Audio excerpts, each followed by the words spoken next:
పేతురు రాసిన 2వ పత్రిక 3వ అధ్యాయం 3వ వచనం. అంత్య దినములలో అపహాసుకులు అపహసించుచూ వచ్చి తమ స్వకీయ దురాశల చొప్పున నడుచుకొనుచు ఆయన రాకడను గూర్చిన వాగ్దానం ఏమాయనో, పితరులు నిద్రించినది మొదలుకొని సమస్తమును సృష్టి ఆరంభముననున్నట్టే నిలిచి ఉన్నదే అని చెప్పుదురుగని మొదట మీరు తెలుసుకొనవలెను అని రాయబడింది. ఇక్కడ ఒక అద్భుతమైన విషయం ఏంటి అని అంటే, ఈ కొత్త ఆకాశం, కొత్త భూమి, ఈ కొత్త నూతనమైన యెరూషలేము అనే పట్టణము, మన పునరుద్ధాన శరీరము, ఇవన్నీ రాకముందు అసలు ముందు రాకడ రావాలి. దానికంటే ముందు సంఘం ఎత్తబడటం జరగాలి. అయితే ఇక్కడ రాయబడింది 3వ అధ్యాయం, పేతురు రాసిన 2వ పత్రిక 3వ అధ్యాయం 3వ వచనంలో, అంత్య దినములలో అపహాసుకులు అపహసించుచు వచ్చి అని రాయబడింది. అంత్య దినములలో అపహాసుకులు అపహసించుచు వచ్చి అని రాయబడింది. అంటే అర్థం ఏంటి అని అంటే, జస్ట్ సంఘం ఎత్తబడటానికి ముందు కొంతమంది ఈ రాకడ గురించిన వర్తమానాలు విని దీనిని హేళన చెయ్యాలి. అదొక ప్రవచనం. అంటే అర్థం ఏంటి అని అంటే, ఇప్పుడు నాలాంటోళ్ళు మీలాంటోళ్ళు దేవుని రాకడ గురించి, సంఘం ఎత్తబడటం గురించి వాక్యం ప్రకటిస్తా ఉంటారు. అయితే విన్నవాళ్ళు కొంతమంది కామెడీ చేయటం స్టార్ట్ చేస్తారు. మనమేం ప్రకటిస్తాం? యేసు ప్రభు వస్తాడు, సంఘం ఎత్తబడిద్ది, మనం పరలోకంలోకి వెళ్ళిపోతాము, సిద్ధపడండి, రక్షణ పొందండి అని చెబుతాం. కానీ అది వెంటనే జరగదు. మీకు అర్థమైందా? యేసు ప్రభు కొన్నిసార్లు ఆలస్యం చేస్తాడు. నేనేమి నమ్ముతాను అని అంటే, సంఘం ఎత్తబడబోయే ముందు కొన్ని ప్రవచనాలు నెరవేరాల్సి ఉంది. ఆ కొన్ని ప్రవచనాలు నెరవేరుతున్నాయి, నెరవేరటం అయిపోతాయి. నెరవేరటం అయిపోయిన తర్వాత సంఘం ఎత్తబడాలి, కానీ ఎత్తబడదు. సంఘం ఎందుకు ఎత్తబడదు? సంఘం ఎందుకు ఎత్తబడదు అని అంటే, దానికి ఒక రీజన్ ఉంది. దానికి రీజన్ ఏంటంటే, పేతురు రాసిన 2వ పత్రిక 3వ అధ్యాయము 9వ వచనం. పేతురు రాసిన 2వ పత్రిక 3వ అధ్యాయము 9వ వచనం.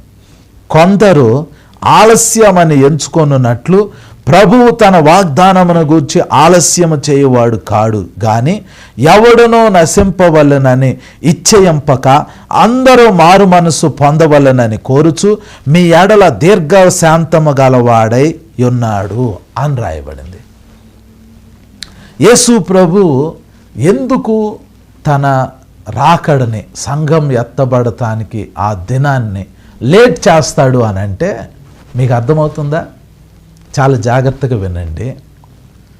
సంఘం ఎత్తబడబోయే ముందు ఈ భూమి మీద కొన్ని ప్రవచనాలు నెరవేరాల్సి ఉంది. ఆ ప్రవచనాలు నెరవేరకుండా యేసు ప్రభు సంఘాన్ని భూమి మీద నుండి పరలోకం తీసుకెళ్ళాడు. ఆ ప్రవచనాలు నెరవేరిన తర్వాత మనకు ఆకాశంలో బోర శబ్దం మోగిద్ది, వెంటనే సంఘం భూమి మీద నుంచి ఎత్తబడింది. ఇప్పుడు ఈ ప్రవచనాల గురించి మనం ధ్యానం చేస్తా మాట్లాడుకుంటూ ఉన్నాం. ఒకటి, ఇశ్రాయేలు దేశంలో యుద్ధం జరగాలి. 2, కరువులు రావాలి, తెగుళ్ళు రావాలి, భూకంపాలు రావాలి, అలాగే 666వ ముద్ర రావాలి, క్రీస్తు విరోధి రావాలి. ఇలా చాలా ప్రవచనాలు ఉన్నాయి. ఆ ప్రవచనాలన్నీ నెరవేరుతాయి, ఆ తర్వాత సంఘం ఎత్తబడిద్ది అని మనం ప్రకటిస్తూ ఉంటాం. ఇక్కడ విషయం ఏంటి అని అంటే, ఆ ప్రవచనాలన్నీ నెరవేరుతాయి. నెరవేరినా కూడా ఒక్కోసారి సంఘం ఎత్తబడకపోవచ్చు. ఎందుకంటే యేసుప్రభు ఆలస్యం చేస్తాడు. ఆలస్యం చేస్తే అప్పుడు అపహాసుకులు వస్తారు, కామెడీ చేసేవాళ్ళు వస్తారు. వాళ్ళు అపహాస్యం చేసి ఏమంటారంటే, అరే రే సంఘం ఎత్తబడిపోయిద్ది అని అన్నారు, రాకడొచ్చిద్ది అని అన్నారు, మీరు పరలోకం వెళ్ళిపోతారు అని అన్నారు, అంత్య దినాలు అన్నారు, ఏది జరగలేదే, ఎప్పుడు ఉన్నట్టుగానే ఉంది కదా, ఇందులో ఏం మార్పు ఉంది? అంత్య దినాల్లో అది జరిగిద్ది, ఇది జరిగిద్ది, ఆ తర్వాత సంఘం ఎత్తబడిద్ది అని చెప్పారు, అలా జరగలేదే అని చెప్పేసేసి దాన్ని అపహాస్యం చేస్తారంట. ఇది కూడా ఒక ప్రవచనం. మళ్ళీ బైబిల్ తీయండి, పేతురు రాసిన 2వ పత్రిక 3వ అధ్యాయము 3వ వచనం. అంత్య దినములలో అపహాసకులు అపహసించుచూ వచ్చి తమ స్వకీయ దురాశల చొప్పున నడుచుకొనుచు ఆయన రాకడను గూర్చిన వాగ్దానం ఏమాయను, పితరులు నిద్రించినది మొదలుకొని సమస్తమును సృష్టి ఆరంభమున నున్నట్టే నిలిచి ఉన్నదే అని చెప్పుదురని మొదట మీరు తెలుసుకొనవలెను అని రాయబడింది. ఇది ఒక ప్రవచనం, అంత్య దినాల్లో జరిగే ప్రవచనం. కామెడీ చేసేవాళ్ళు, అపహాస్యం చేసేవాళ్ళు వచ్చి, అరే మీరు చెప్పినట్టు ప్రవచనాలు నెరవేరిపోయినాయి, మీరు చెప్పినట్లు అది జరిగిద్ది, ఇది జరిగిద్ది అని అన్నారు, ఆ ప్రవచనం నెరవేరింది, ఈ ప్రవచనం నెరవేరింది, మరి యేసు ప్రభు వచ్చేస్తున్నాడు, రాకడ వచ్చేస్తుంది, సంఘం ఎత్తబడిద్ది, అది ఇది అని చెప్పారు. మరి ఇప్పుడు అంతా మామూలుగానే ఉంది కదా, సంఘం ఏమీ ఎత్తబడలేదు కదా అని వాళ్ళు మనల్ని చూసి నవ్వినప్పుడు మనం తెలుసుకోవాల్సింది ఏంటి అని అంటే, యేసు ప్రభు ఆలస్యం చేశాడు. ఇప్పుడు మనం యేసు ప్రభు దగ్గరికి వెళ్ళి అడగాలి, ప్రభువా మత్తయి సువార్త 24వ అధ్యాయం 3వ వచనంలో శిష్యులు నిన్ను అడిగారు కదా, నీ రాకడ గురించిన సూచనలు చెప్పు అని, యుగాంతం గురించిన సూచనలు చెప్పు అని అడిగారు. అప్పుడు నువ్వు వాళ్ళకి మొత్తం సూచనలు చెప్పావు. అవన్నీ నెరవేరిన తర్వాత సంఘం ఎత్తబడిద్దని మేము ఎదురు చూస్తే సంఘం ఎత్తబడలేదేంటి ప్రభువా అని మనం అడిగితే యేసు ప్రభు చెప్పే సమాధానం ఏంటంటే, అరే సంఘం ఎత్తబడితే ఇక ఈ భూమి మీద అన్యజనులకి సువార్త ఉండదు, వాళ్ళు రక్షణ పొందాలి, వాళ్ళు మారు మనసు పొందాలి, అందుకే నేను ఆలస్యం చేశాను అని యేసు ప్రభు చెబుతారు. ఇంతకీ యేసు ప్రభు ఎందుకు సంఘాన్ని భూమి మీద నుండి పరలోకం తీసుకెళ్ళలేదు అని అంటే, ఈ అంత్య దినాలలో సువార్త ప్రకటింపబడాలి. ఇంకా రక్షణ పొందాల్సిన వాళ్ళు చాలామంది ఉన్నారు. ఆ రక్షణ పొందాల్సిన వాళ్ళందరూ రక్షణ పొందిన తర్వాత యేసు ప్రభు సంఘాన్ని పరలోకం తీసుకుని వెళ్ళిపోతారు. అప్పటి వరకు మనము సువార్త ప్రకటించాలి. చాలామంది ఏమనుకుంటారు అని అంటే, యేసు ప్రభు చెప్పారు 2 మార్గాలు ఉన్నాయి, ఒకటి ఇరుకు మార్గం, ఇంకోటి విశాల మార్గం. విశాల మార్గం గుండా వెళ్ళేది నాశనానికి పోతుంది, ఇరుకు మార్గం గుండా వెళ్ళేది నిత్య జీవానికి వెళ్తుంది. విశాల మార్గంలో వేల మంది వెళ్తున్నారు, లక్షల మంది వెళ్తున్నారు, ఇరుకు మార్గంలో కొందరే వెళ్తున్నారు అని యేసు ప్రభు చెప్పారు ఉపమానం.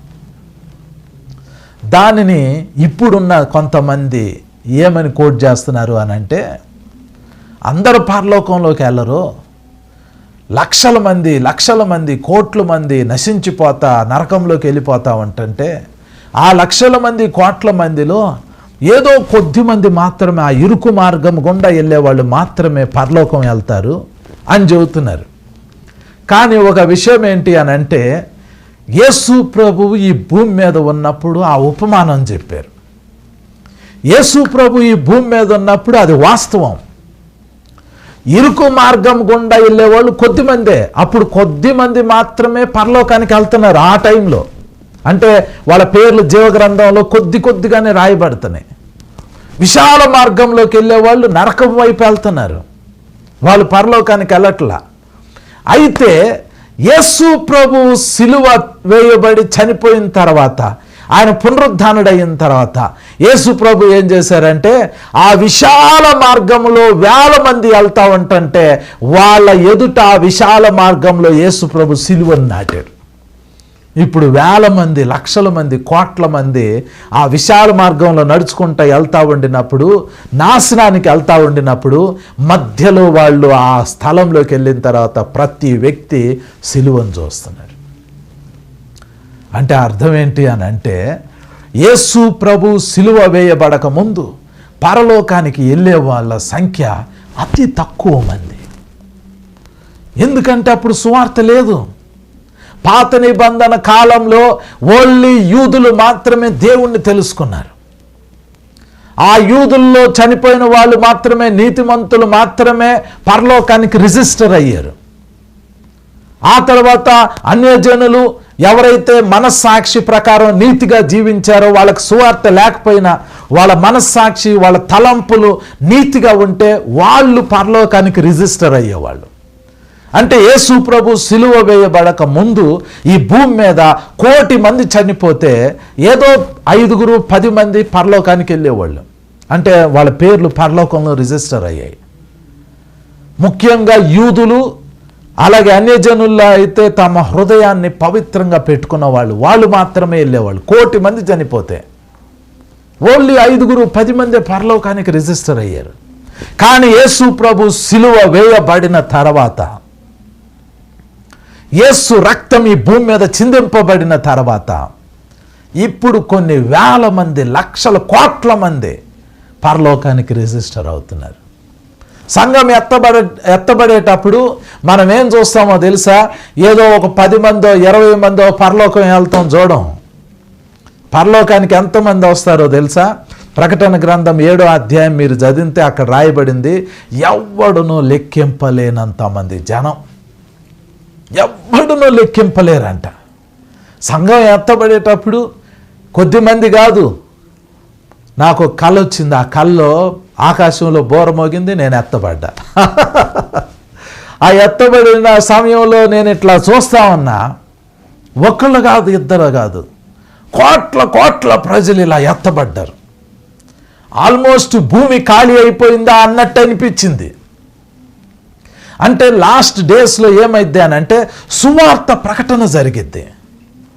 సువార్త ప్రకటన, యేసు క్రీస్తు రాజ్య సువార్త ప్రకటింపబడిద్ది. అప్పుడే సంఘం ఎత్తబడిద్ది.